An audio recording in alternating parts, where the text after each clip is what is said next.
अस्सलाम वालेकुम नाज़रीन, मेरा नाम मोहसिन नज़ीर है और आप देख रहे हैं हमारा यूट्यूब चैनल। पिछले 12 घंटे में जो आम डेवलपमेंट्स हुई इस हवाले से तफसील से बात करते हैं और आने वाले चंद घंटों के अंदर जो आम डेवलपमेंट्स होने जा रही हैं उस हवाले से भी तफसील से बात करते हैं। सियासत में बड़ी डेवलपमेंट्स हुई हैं उस हवाले से बात करते हैं और इसके साथ साथ इमरान रियाज ख़ान के हवाले से जो है वो कुछ डेवलपमेंट्स हुई हैं, कुछ ख़बरें निकल के सामने आई हैं, तो उस हवाले से भी जो है वो तफसील से बात करते हैं और क्रिकेट के हवाले से थोड़ी सी बात कर लेते हैं। लेकिन मेरा ख्याल है कि सबसे पहले आगाज़ ही आज जो है वो क्रिकेट से करते हैं और पाकिस्तान को जो है वो बाकायदा तौर पर चैम्पियंस ट्रॉफ़ी का जो है वो शेड्यूल जारी कर दिया गया है और इंडिया जो अपने मैचेस हैं वो न्यूट्रल वेन्यू के ऊपर खेलेगा और उसके अंदर जो है वो यूएई का इंतखाब किया गया है और 19 फरवरी को जो है वो पहला मैच होगा पाकिस्तान और न्यूजीलैंड के दरमियान जो है वो ये मैच होगा और 23 फरवरी को जो है वो पाकिस्तान और इंडिया जो है वो मद्दे मुकाबिल होंगे। अब ये गुज़िश्ता 1-2 माह से या 3-4 माह से जो है वो ये फंसा हुआ था कि चैम्पियंस ट्रॉफ़ी का शेड्यूल कब आएगा।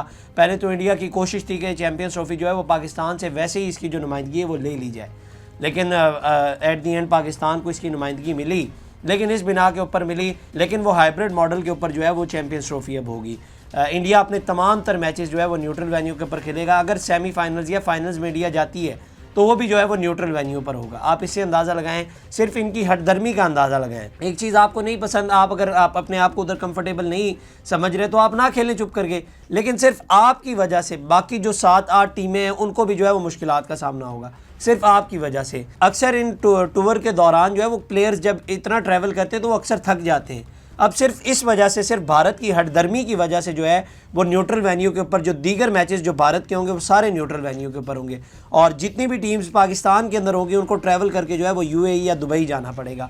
आप सिर्फ इनकी हटदर्मी का अंदाज़ा लगाएं, आप अंदाज़ा लगाएं। पहले तो मैं कह रहा था कि पाकिस्तान से जो है वो चैम्पियंस ट्रॉफ़ी की नुमाइंदगी लेने लगे थे, लेकिन पाकिस्तान ने बड़ी कोशिशें की और चैम्पियंस ट्रॉफ़ी की जो है वो नुमाइंदगी पाकिस्तान को मिली। बल्कि इसके ऊपर जो है वो बरतानवी अखबार ने भी कुछ कमेंट किए, उन्होंने कुछ लिखा है। उन्होंने कहा कि जनाब क्रिकेट की साख को किस तरह नुकसान पहुंचाया जा रहा है भारत की जानिब से, उन्होंने जो है वो इसके ऊपर पूरा एक कॉलम लिखा है।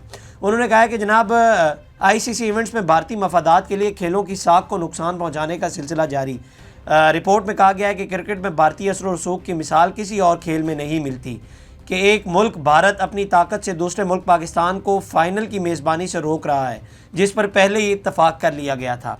इंटरनेशनल क्रिकेट काउंसिल की जानिब से पाकिस्तान को 2021 में चैम्पियंस ट्रॉफ़ी की मेज़बानी दी गई थी और तब ही ऐलान कर दिया गया था कि तमाम 15 मैचेस पाकिस्तान में ही होंगे और उस वक्त भारत के लिए इस तरह की कोई सहूलत नहीं रखी गई थी।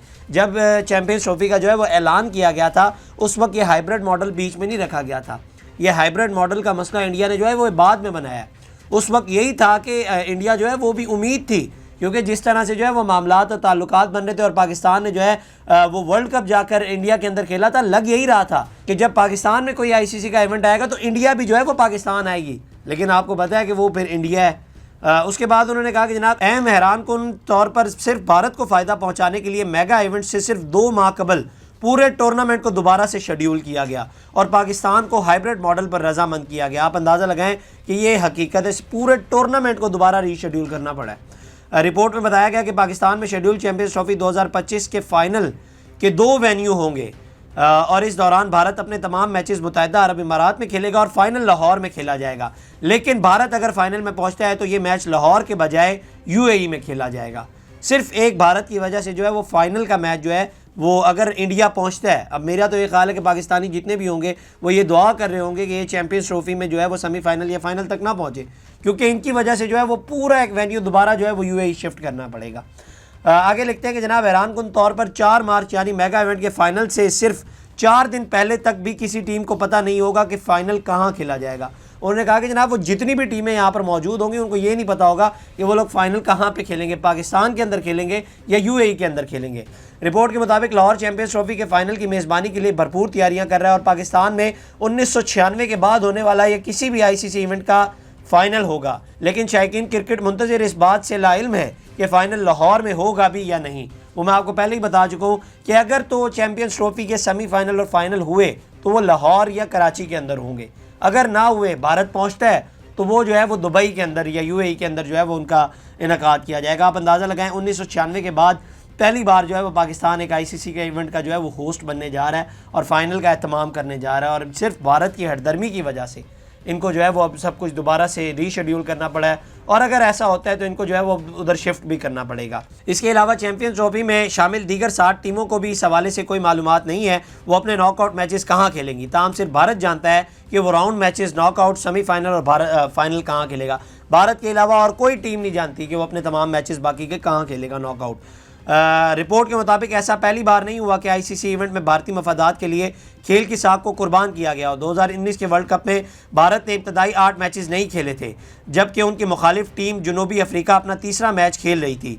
रिपोर्ट में बताया गया कि चैंपियंस ट्रॉफी में भारत के लिए किए गए खुसूसी इंतजामात न सिर्फ गैर मुनसिफाना है, बल्कि इससे दीगर टीमों के मुकाबले में भारत के जीतने के इम्कानात में भी इजाफा होता है, जिससे क्रिकेट में भारत की ताकत का अंदाज़ा लगाया जा सकता है। क्योंकि भारत को आइडिया है कि उन्होंने अपने जो तमाम मैचेस हैं वो यूएई के अंदर खेलने हैं, तो वो उस कंडीशंस के हिसाब से उधर की जो पिच के हिसाब से जो है अपने स्क्वाड का ऐलान करेंगे। लेकिन दीगर टीमें जो है उनको ये पता है कि कोई मैच न्यूट्रल वेन्यू के ऊपर हो सकता है, फाइनल कहाँ पर होना है, कि कौन सा मैच कहाँ पर होना है, उनको इस चीज़ का अंदाज़ा नहीं। तो भारत को पता है कि उन्होंने अपने तमाम तर मैचेस खेलने हैं, लेकिन कोई बोलेगा नहीं क्योंकि डॉलर्स का मसला है, उनको पता है ना डॉलर्स का मसला है। लेकिन पाकिस्तान बोला है इस बार, और उन्होंने कहा कि जनाब इस बार नहीं, लेकिन दीगर टीमें नहीं बोलेंगी। मैं तो चाहता हूँ कि दीगर टीमें भी बोलें कि कब तक ये होगा, आखिर बस अब भाई बहुत हो गया, कब तक भारत की हठधर्मी चलती रहेगी। भैया आपने नहीं खेलना, आप ना खेलें, आके आपके को मिनते तरले तो नहीं किए जा रहे, सिर्फ डॉलर की खातिर जो है वो अब देखें आप किस तरह से जो है वो पूरे एक आईसीसी के इवेंट को दोबारा रीशेड्यूल कर दिया गया है। तो ये जनाब चैंपियंस ट्रॉफी के हवाले से डेवलपमेंट थी। इसके बाद जनाब इमरान रियाज खान के हवाले से ये खबरें आ रही हैं कि वो मुल्क छोड़कर चले गए हैं। अब बड़ी मुतज़ाद किस्म की खबरें आ रही हैं और पता नहीं चल रहा, लेकिन मैं आपको थोड़ा सा बता देता हूँ अंदर से। जो सबसे पहले तो उन्होंने एक ट्वीट किया था, उन्होंने कहा कि जनाब मैं अल्हम्दुलिल्लाह महफूज हूँ, अल्लाह रब्बुल इज़्ज़त से दुआ करें, वही हिफाजत फरमाने वाला है, जल्द मुलाकात होती है इंशाल्लाह। अच्छा, मैं ना अब आपको थोड़ी सी अंदर से बता देता हूँ, उनके एक बड़े करीबी दोस्त से जो है वो बात हुई और उनसे पूछा गया कि जनाब क्या इमरान रियाज खान साहब जो है वो बाहर चले गए। तो उन्होंने कहा कि जनाब ना मैं इसे जो है वो कंफर्म कर रहा हूँ और ना इससे जो है वो डिनाई कर रहा हूँ। उनसे थोड़ा सा इंसिस्ट किया तो उन्होंने कहा कि जनाब आप मुझसे जो है वो ज़्यादा ना पूछें, क्योंकि ये इस वक्त मामला जो है वो बड़ा संगीन हुआ हुआ है और बड़ा जिसे कहते हैं ना कि क्रिटिकल हुआ हुआ है। तो इस वजह से जो है वो मैं आप तक कोई जो है वो मालूमात फ़राहम नहीं आपको कर सकता। लेकिन ये कंफर्म था कि उन साहब को पता था कि वो इस वक्त कहाँ पर हैं और क्या है। लेकिन मैं ये सारी चीज़ें वो इस वक्त कहाँ पर हैं ये बात की चीज़ें, लेकिन सबसे पहली चीज़ ये है कि अल्लाह ताला जो है वो उनकी जान की हिफाजत फरमाए, ये सबसे इम्पॉर्टेंट बात है। उनके नज़रिए से आपको इख्तलाफात हो सकते हैं, उनके व्लॉग से आपको इख्तलाफात हो सकते हैं, उनके बोलने के अंदाज से आपको इख्तलाफात हो सकते हैं, वो एक पार्टी को सपोर्ट करते हैं, इससे भी आपको इख्तलाफात हो सकते हैं। लेकिन इन तमाम तर चीज़ों से बालातर है उनकी जान। तो अल्लाह ताला जो है वो उनको अपनी हिफ्ज़ व अमान में रखे। तो ये उनके हवाले से डेवलपमेंट्स थी जो मैंने आपको बताई। इसके बाद जनाब एक और 9 मई के हवाले से जो है क्या वो मिलिट्री कोर्ट्स में पीटीआई के वकला जा रहे हैं या नहीं, इस हवाले से जो है वो कर्नल नईमुर रहमान साहब एक इंटरव्यू दिया है। उन्होंने कहा कि जनाब मिलिट्री कोर्ट थी तो क्या हुआ, मैंने खुद मिलिट्री कोर्ट से बंदे रिहा करवाए हैं, पीटीआई का एक भी बड़ा वकील मिलिट्री कोर्ट में पेश क्यों नहीं हुआ। उन्होंने कहा कि ज़िम्मेदार इमरान खान। तो ये जो है वो उन्होंने कहा कि जनाब मिलिट्री कोर्ट में जो है वो पीटीआई का एक भी बड़ा वकील जो है वो पेश ही नहीं हुआ, तो वो वहाँ से बंदों को छुड़वाते कैसे। इसके ऊपर जो है वो शाहिद असलम साहब उन्होंने एक ट्वीट किया। उन्होंने कहा कि जनाब ये अहम नुक्ता उठाया है कर्नल इनामुर रहीम साहब ने, क्योंकि पीटीआई का कोई बड़ा वकील क्यों मिलिट्री कोर्ट्स में पेश नहीं हुआ और गरीब वर्करों को अपने रहमो करम पर छोड़ दिया गया। सलमान अकरम राजा साहब कोई वजाहत करेंगे। तो ये जो है वो शाहिद असलम साहब ने एक ट्वीट किया। अच्छा, इनके ट्वीट को रीट्वीट करते हुए जो है वो अबूजर सलमान साहब ने एक ट्वीट किया, ये भी पीटीआई की वकला टीम में से ही है। उन्होंने कहा कि जनाब बिल्कुल झूठ, कर्नल साहब से एक फैमिली ने केस लड़ने के लिए रब्ता किया था मगर उन्होंने इनकार कर दिया। तहरीक इंसाफ के साथ साथ प्राइवेट वकील की बड़ी तादाद मिलिट्री कोर्ट्स में पेश हुई। कर्नल साहब के दावे झूठे, गुमराह कुन और तवज्जो हासिल करने की एक कोशिश है।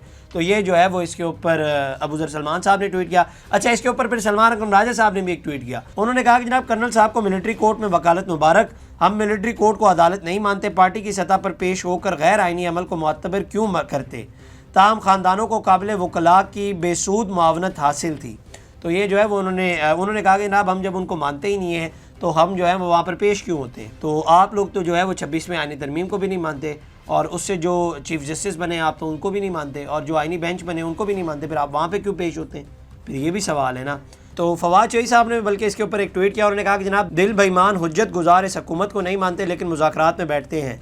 आईनी बेंच को नहीं मानते लेकिन पेश होते हैं।